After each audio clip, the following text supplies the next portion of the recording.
Question number 6. Define first isotopes, second isobars, and third isotones. Isotopes, isobars, and isotones. आपण एक करूया आता. या तिघांच्या डेफिनेशन बघण्यापूर्वी त्या तिघांचे एक्झाम्पल समजावून घेऊया की त्यांच्या डेफिनेशन कशा तयार करायच्या. तुम्ही ह्या एक्झाम्पलकडे बघा. कार्बन आहे, पुढचा पण कार्बन आहे. कार्बन 612 आहे आणि कार्बन 613 आहे. तुम्हाला दिसतंय कार्बन म्हटलं की तो एकच एलिमेंट आहे दोन्ही ठिकाणी. मग ॲटॉमिक नंबर तर वेगळा असणार नाही. म्हणजे कार्बनचा ॲटॉमिक नंबर 6 आहे, इथंही 6 आहे. म्हणजे ही झेडची व्हॅल्यू सेम झाली. म्हणजे प्रोटॉन, झेडची व्हॅल्यू म्हणजे काय? प्रोटॉन. प्रोटॉनचे नंबर सेम आहे, याचा अर्थ एलिमेंट एकच आहे. मात्र हे बघा तुम्ही वरती मास नंबर डिफरंट आहे. 12 आणि काय आहे 13. मास नंबर वेगळा वेगळा आहे. म्हणजे बेस सेम आहे. याला 6ला बेस म्हणा आणि 12ला आणि 13ला काय म्हणा? टॉप म्हणा. मग टॉप डिफरंट आहे, मग त्याला काय म्हणा? आयसोटोप्स म्हणा. काय म्हणा? आयसोटोप्स. टॉप डिफरंट आहे, आयसोटोप म्हणा. आणि सेकंड एक्झाम्पलमध्ये पाहता काय डिफरंट आहे? बेस डिफरंट आहे. बेस मग त्याला बार म्हणा, आयसो बार म्हणा. आता दोन्ही एक्झाम्पल समोर पहा बरं. टॉप डिफरंट आहे, आयसोटोप्स. बेस डिफरंट आहे, बेस डिफरंट आहे, आयसो बार्स. आलं लक्षात? पण एक आता ज्यावेळेला टॉप डिफरंट असतात त्यावेळेला बेस सेम असतात की नाही? ज्यावेळेस बेस सेम असतात त्यावेळेस एलिमेंट सेम असतात, कार्बन कार्बन. आणि ज्या वेळेला बेस सेम नसतात त्यावेळेला एलिमेंटही सेम नसतात. आले लक्षात बरोबर? हे झालं आयसोटोप्स, हे आयसो बार्स. आणि याच्यामध्ये पहा टॉपही सेम नाही, बेसही सेम नाही.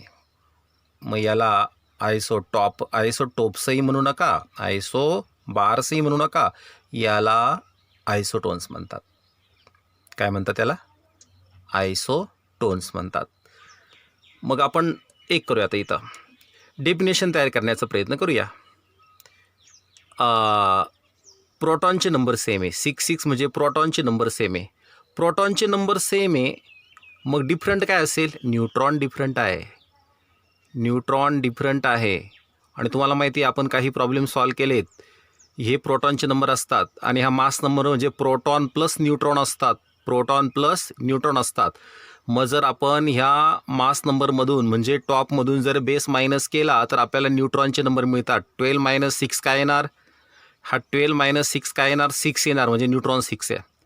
13 - 6 काय येणार? 7, म्हणजे न्यूट्रॉन काय आहे? 7 आहे. म्हणजे न्यूट्रॉन सेम आले का? नाही आले. आणि प्रोटॉन कसं आहे? सेम आहे. म्हणजे प्रोटॉन सेम आणि न्यूट्रॉन काय आहे? डिफरंट. मग त्याला म्हणू शकतो आपण आयसोटोप्स. काय म्हणू शकतो? आयसोटोप्स. मग आपल्याला डेफिनेशन कशी सांगता येईल आयसोटोप्सची? आयसोटोप्स आर डिफाईन्ड ॲज, आयसोटोपची डेफिनेशन अशी देता येते, isotopes are defined as the atoms. हे काय आहेत? ॲटम्स. कोणाचे? एकाच एलिमेंटचे. मग ॲन एलिमेंट म्हणा त्याला. काय? Atoms of an element having same. कोण आहे हे? सेम कोण आहे हे?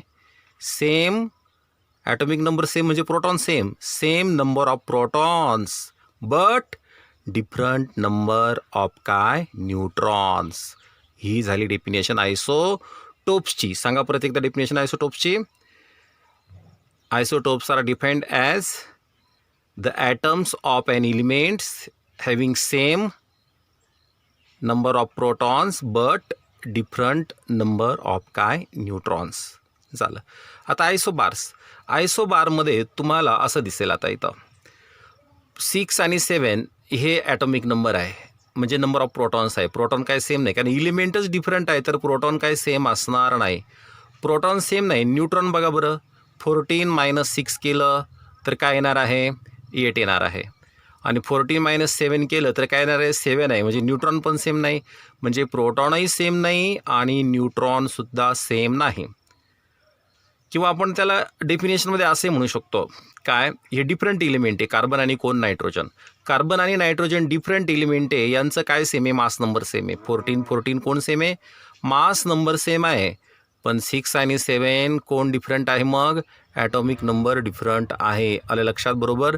मग डेफिनेशन कशी देता येईल आपल्याला? आयसोबारचे आयसोबार म्हणजे बेस डिफरंट, म्हणजे झेड डिफरंट आहे आणि ए म्हणजे मास नंबर सेम आहे. मग मी असं म्हणू शकतो, isobars are defined as the atoms of same एलिमेंटचे ॲटम आहे का? हे नाही. Atoms of the different elements having same, कोण सेम आहे? 14 म्हणजे same mass number but different काय? Different atomic numbers. आता पुढे आयसोटोन्सची डेफिनेशन बनवायची आपल्याला. आयसोटोन्समध्ये तुम्हाला दिसतं की टॉपही सेम नाही आणि बेसही सेम नाही, बरोबर ना? मग आपण एक केलं, आता 5 आणि 6 म्हणजे प्रोटॉनचे नंबर सेम नाही, पण आपण एक केलं तर 11मधून 5 मायनस केला तर 11 - 5 6 येणार आहे आणि 12 - 6 केलं तर 6च येणार आहे. म्हणजे बघा, मास नंबरमधून ॲटॉमिक नंबर मायनस केला तर सबट्रॅक्शन सारखीच येते. 11 - 5 6 आलं, 12 - 6 6च आलं, म्हणजे न्यूट्रॉन सारखे आले. मग आयसोटोन्स कोणाला म्हणायचं? की ज्याच्यामध्ये न्यूट्रॉनचे नंबर सेम असतात. बोरॉन आणि कार्बन एलिमेंट डिफरंटच आहे, पण न्यूट्रॉनचे नंबर कसे आहेत? सेम आहेत. मग डेफिनेशन आपण अशी सांगू शकतो का? Isotones are defined as the काय? Atoms of different element. Carbon आणि बोरॉन डिफरंट एलिमेंट आहे, म्हणजे atoms of the different elements having same number of न्यूट्रॉनचे नंबर सेम, म्हणजे सबट्रॅक्शन केली आपण ती सेम आहे. Same number of neutron in their nuclei, त्यांच्या न्यूक्लियायमध्ये न्यूट्रॉनचे नंबर सेम असतात. हे आपण बघितलं आयसोटोप्स, आयसोबार्स अँड आयसोटोन्स. आता मी तुम्हाला एक ट्रिक देतो लक्षात ठेवण्यासाठी. ट्रिक कोणती? आयसोटोप्समध्ये पी आहे की नाही? पी, याचा अर्थ प्रोटॉन सेम आहे बघा, 6.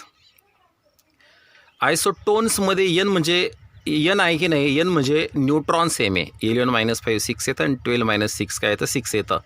म्हणजे बघा, आयसोटोप्सकडे तुम्ही नजर टाकली तर पीवरून सांगायचं प्रोटॉन सेम आहे, आणि आयसोटोन्सवर नजर टाकली तर एनवरून सांगायचं काय? न्यूट्रॉन सेम आहे.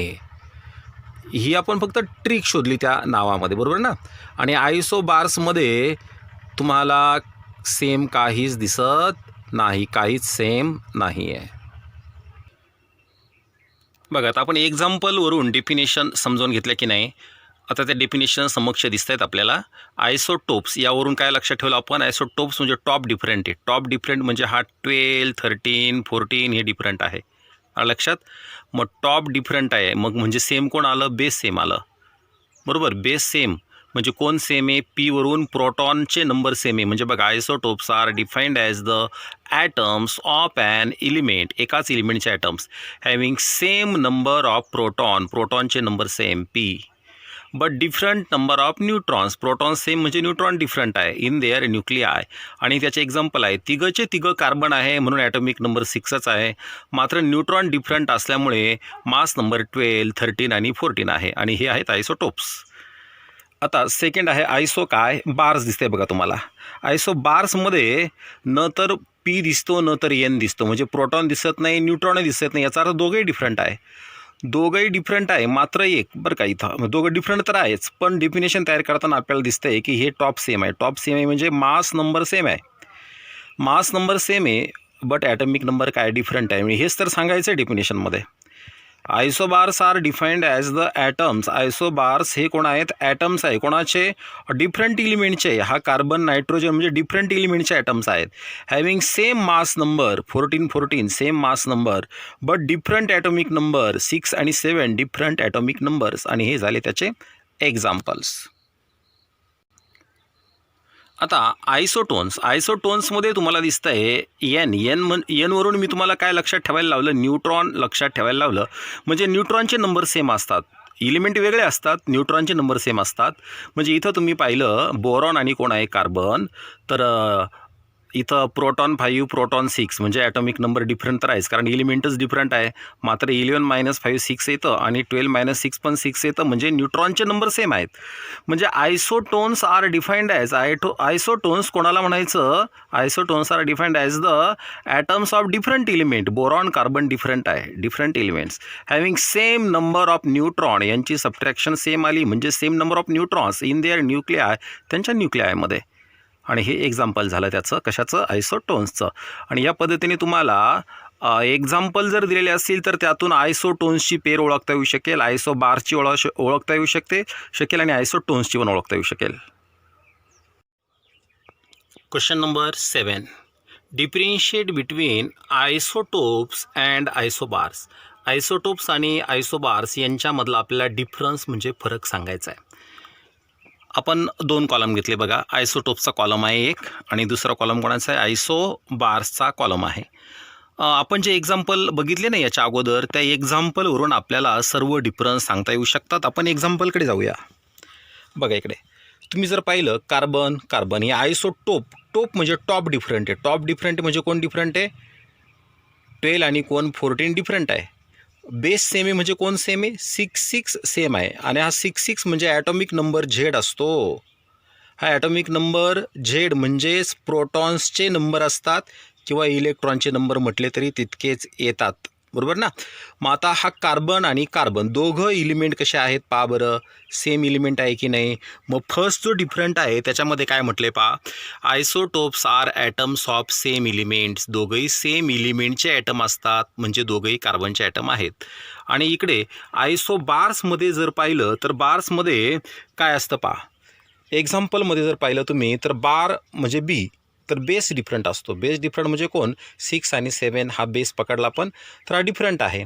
बेस डिफरंट आहे याचा अर्थ ॲटॉमिक नंबर डिफरंट आहे. ॲटॉमिक नंबर डिफरंट आहे याचा अर्थ इलिमेंट डिफरंट आहे ना. कार्बन आणि नायट्रोजन डिफरंट इलिमेंट आहे म्हणजे डिफरंट इलिमेंटचे ॲटम असतात. तर यातला फर्स्ट पॉईंट आपण पाहतोय, isobars are atoms of different elements. Isobars हे डिफरंट एलिमेंट्सचे ॲटम असतात.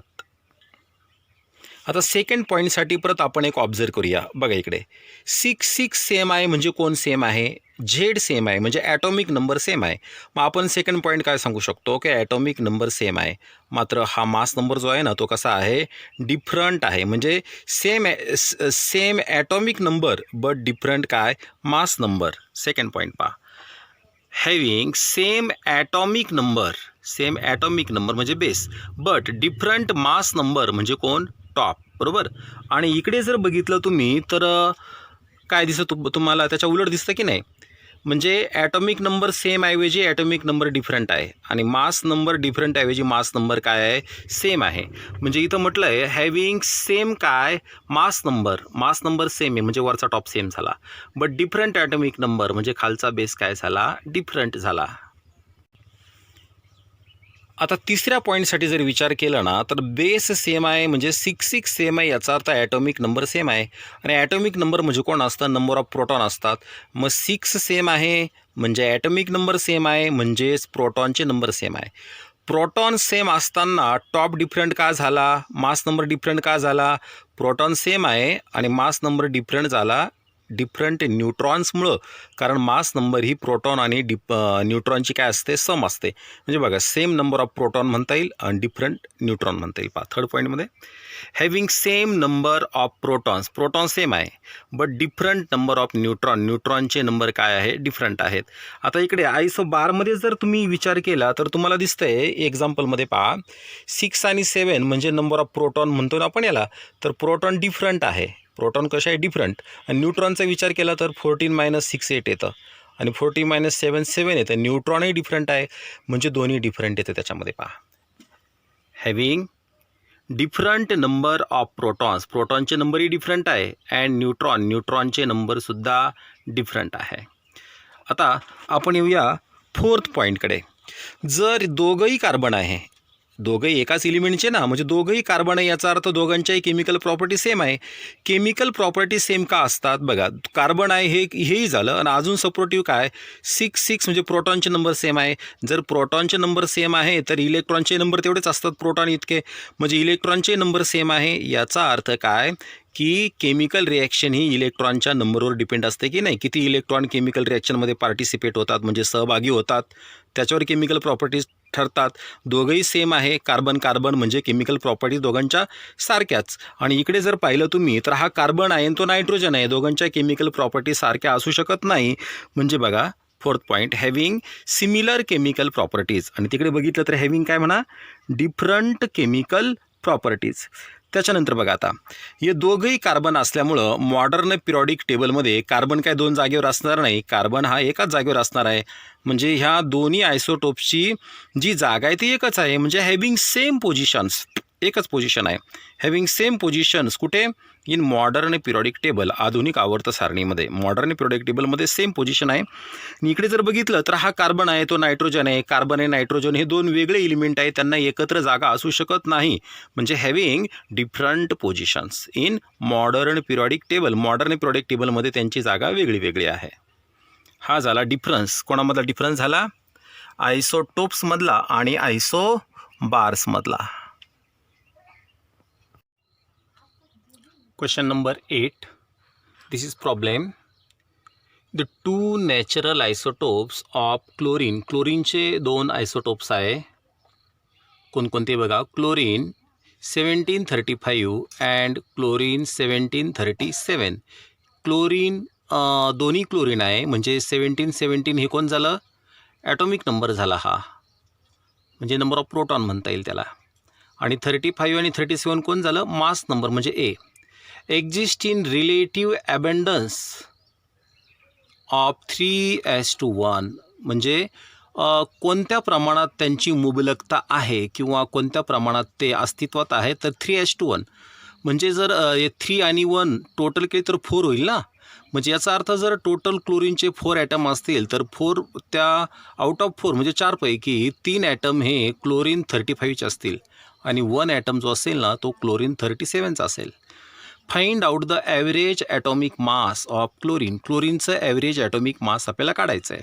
बघा आता आपण काय केलं, जे आयसोटोप आहे क्लोरीनचे ते कोणत्या ॲबंडन्समध्ये आहे ते आपण इथं सोल्युशनमध्ये घेतलं आहे.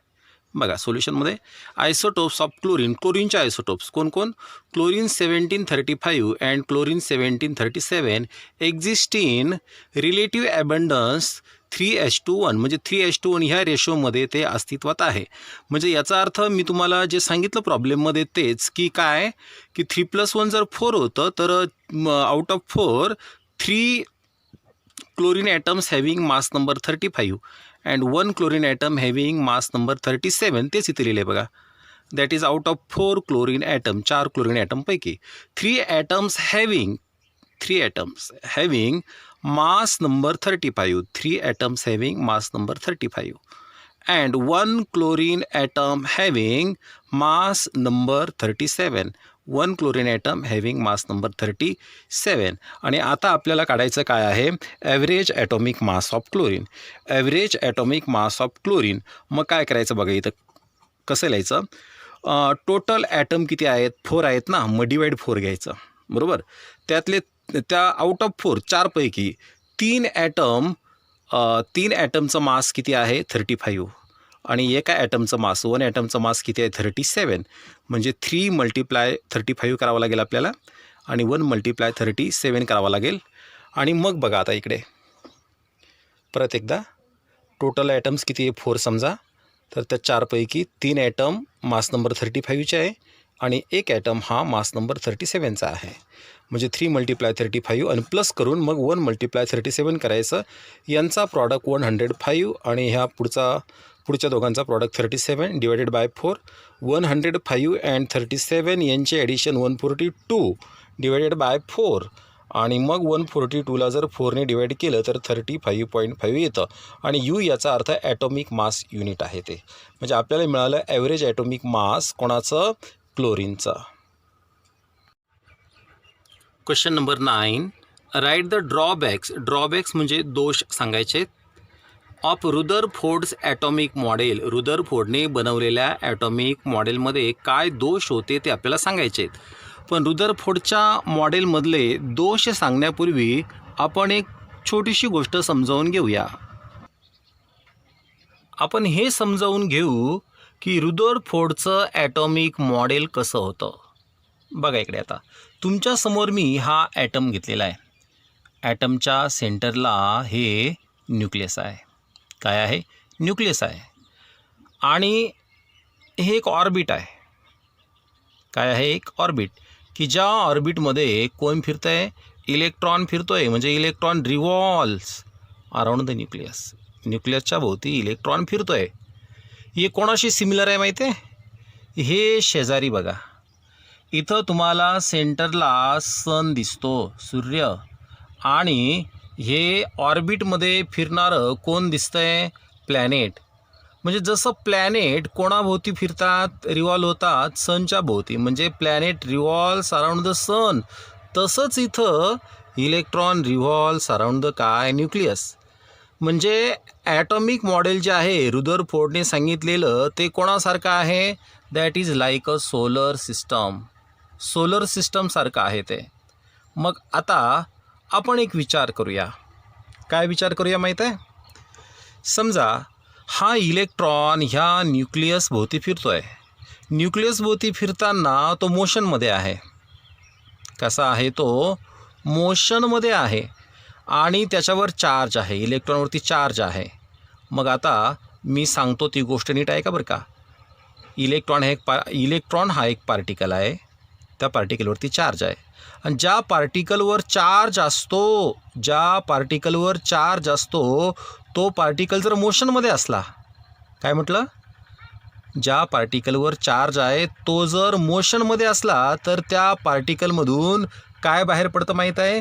त्या पार्टिकलमधून बाहेर पडतं रेडिएशन. काय बाहेर पडतं? रेडिएशन. त्या रेडिएशनमधून एनर्जी बाहेर जाते. रेडिएशनमधून काय बाहेर जाते? एनर्जी बाहेर जाते. मग हा इलेक्ट्रॉन जर ह्या ऑर्बिटमध्ये फिरतोय, आणि या ऑर्बिटमध्ये फिरता फिरता जर त्याच्यातून रेडिएशन बाहेर पडत असेल तर त्याची एनर्जी कमी होणार की नाही? आणि हे कोणाच्या थेरीनुसार आहे माहिती आहे का? मॅक्सवेलच्या थेरीनुसार आहे. नाव लक्षात घ्या. कोणत्या थेरीनुसार? मॅक्सवेल्स थेरीनुसार. म्हणजे मॅक्सवेलच्या थेरीनुसार जर चार्ज पार्टिकल जर मोशनमध्ये असेल तर त्या पार्टिकलमधून एनर्जी रेडिएट होते, एनर्जी बाहेर पडते. जर समजा तर ह्या इलेक्ट्रॉनची एनर्जी बाहेर पडली तर मग एनर्जी जर कमी झाली तर मग त्याचा जो पाथ आहे, मार्ग आहे न्यूक्लियसपासून, तो जितक्या अंतरावर आहे, समजा तुम्ही वर्तुळात फिरत आहात, बरोबर आहे ना? वर्तुळाकार मार्गाने तुम्ही फिरताय आणि तुम्ही थकले, आणि तुम्हाला जर फेरे पूर्ण करायचे, तुम्ही जर थकले ना, तर तुमचं काय होईल माहिती आहे का? तुम्ही लांबून चक्कर मारण्याच्या ऐवजी काय कराल? असं हळूहळू असं जवळून चक्कर मारायला लागाल, कारण जवळून अंतर कमी आहे, आणि अंतर कमी असलं म्हणजे एनर्जी कमी लागेल ना चक्कर मारायला. मग तसं इलेक्ट्रॉनने जर एनर्जी रेडिएट केली तर इलेक्ट्रॉनचं जे ऑर्बिट आहे, हे ऑर्बिट श्रिंक होईल. काय होईल? श्रिंक म्हणजे काय होईल? बघा इकडे, श्रिंक म्हणजे ते ऑर्बिट लहान लहान होत जाईल. म्हणजे असं बघा इकडे, ऑर्बिट काय होत चाललं आहे? लहान लहान होत चाललं आहे, श्रिंक होत चाललं आहे ऑर्बिट. कारण एनर्जी रेडिएट होते, त्यामुळे एनर्जी कमी होत चाललेली आहे, आणि मग हळूहळू ऑर्बिट श्रिंक होत चाललं आहे. हा स्पायरल पाथ आहे. मग श्रिंक होता होता होता होता न्यूक्लियसच्या जवळ येणार. न्यूक्लियसच्या जवळ येता येता तो इलेक्ट्रॉन न्यूक्लियसमध्ये पडणार. पण असं होत नाही म्हणजे काय? की ॲटम स्टेबल आहे, रिअल ॲटम हा स्टेबल आहे, त्याच्यामध्ये असं काही घडत नाही. म्हणजे मग रुदरफोर्डच्या मॉडेलला हे एक्सप्लेन करता आलं नाही की इलेक्ट्रॉन हा चार्ज पार्टिकल असून फिरताना स्टेबल कसा न्यूक्लियसमध्ये येऊन पडला नाही. याचं कारण काय? तर हा त्याचा एक ड्रॉबॅक झाला. बघा, जे आपण फिगरमध्ये एक्सप्लेन केलं, तुम्हाला फिगर काढण्याची गरज नाही आहे, फक्त तुमच्या अंडरस्टँडिंगसाठी मी तुम्हाला ते समजावलं. अकॉर्डिंग टू रुदरफोर्ड्स मॉडेल, रुदरफोर्डच्या मॉडेलनुसार, कशाचं मॉडेल रुदरफोर्डचं? ऑफ ॲन ॲटम म्हणजे 1 minute. According to Rutherford's model of an atom, इथं थोडं चेंज करतो मी, ऑफ काढून टाकतो, ऑफला ऑफ करतो, मिनिंग क्लिअर होतोय. बघा, according to Rutherford's model and atom is काय? Like solar system. ॲटम हा सोलर सिस्टम सारखा आहे. म्हणजे कसा? Nucleus is at the centre. आपण फिगरमध्ये पाहिलं बघा, न्यूक्लियस सेंटरला होता ना. कोणासारखा होता सेंटरला? Like sun. बघा, न्यूक्लियस सेंटरला आहे, कोणाप्रमाणे? सनप्रमाणे. And electron revolves around the nucleus. Electron कोणाभोवती फिरतोय? न्यूक्लियस भोवती फिरतोय. कोणाप्रमाणे? Like planets. बघा, इलेक्ट्रॉन न्यूक्लियस भोवती फिरत असेल कोणाप्रमाणे? Like a planet. जसा प्लॅनेट फिरतो तसा इलेक्ट्रॉन फिरतो. Revolves around the sun. जसं प्लॅनेट सनभोवती फिरतात तसं. Electrons are charged particles. इलेक्ट्रॉनवरती निगेटिव्ह चार्ज आहे की नाही? म्हणजे इलेक्ट्रॉन कोण आहे? चार्ज्ड पार्टिकल्स आहे, प्रभारित कण आहे. In motion. Electron charge particle असून तो कसा आहे? गतिमान आहे, मोशनमध्ये आहे. कसा मोशन करतोय तो? Revolving in circular path. वर्तुळाकार मार्गाने तो फिरतोय. आपण फिगरमध्ये पाहिलंच आहे.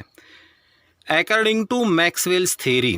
मॅक्सवेलच्या थेअरीनुसार इलेक्ट्रॉन शूड म्हणजे असला पाहिजे. Electron should radiate. इलेक्ट्रॉनने काय रेडिएट केलं पाहिजे? एनर्जी रेडिएट केली पाहिजे. रेडिएट इक्विव्हॅलंट एनर्जी म्हणजे तो ज्या स्पीडने फिरेल ना आणि जसा चार्ज असेल त्या प्रमाणात एनर्जी त्याने रेडिएट करायला पाहिजे, उत्सर्जित करायला पाहिजे. म्हणजे radiate equivalent energy and goes on shrinking. Shrinking म्हणजे काय? की त्याचं जे फिरण्याचं जे वर्तुळ आहे ते वर्तुळाकार जो मार्ग आहे तो हळूहळू लहान होत जायला पाहिजेत आहे. म्हणजे बघा, इथं आपण फिगरमध्ये पाहिलं होतं त्याचा जो सर्क्युलर पाथ होता तो हळूहळू काय झाला? श्रिंकिंग झाला. म्हणजे लहान होत गेला. श्रिंकिंग इट्स काय? Spiral path. जो स्पायरल पाथ आहे तो हळूहळू लहान होत गेला. And finally falls into the nucleus. आणि शेवटी तो इलेक्ट्रॉन कुठं पडणार आहे? Falls into the nucleus. न्यूक्लियसमध्ये पडणार आहे म्हणजे पडायला पाहिजेत आहे. But real atom is stable. परंतु जो खरा ॲटम आहे वास्तवात तो स्टेबल आहे. म्हणजे मग जे आपल्याला एक्सपेक्ट आहे तसं घडत नाही. म्हणजे रुदरफोर्डच्या मॉडेलने जे आपल्याला समजावून सांगितलं त्याच्यानुसार ॲटम हा स्टेबल असायला नको होता, पण तो स्टेबल आहे. म्हणजे हा झाला रुदरफोर्डचा ड्रॉबॅक, कमतरता झाली. रुदरफोर्ड सांगू शकला नाही की रिअल ॲटम स्टेबल का. सेकंड ड्रॉबॅक बघा, रुदरफोर्डचं जे मॉडेल आहे कुड नॉट एक्सप्लेन करू शकलं नव्हतं. कुड नॉट एक्सप्लेन म्हणजे स्पष्ट करू शकलं नाही.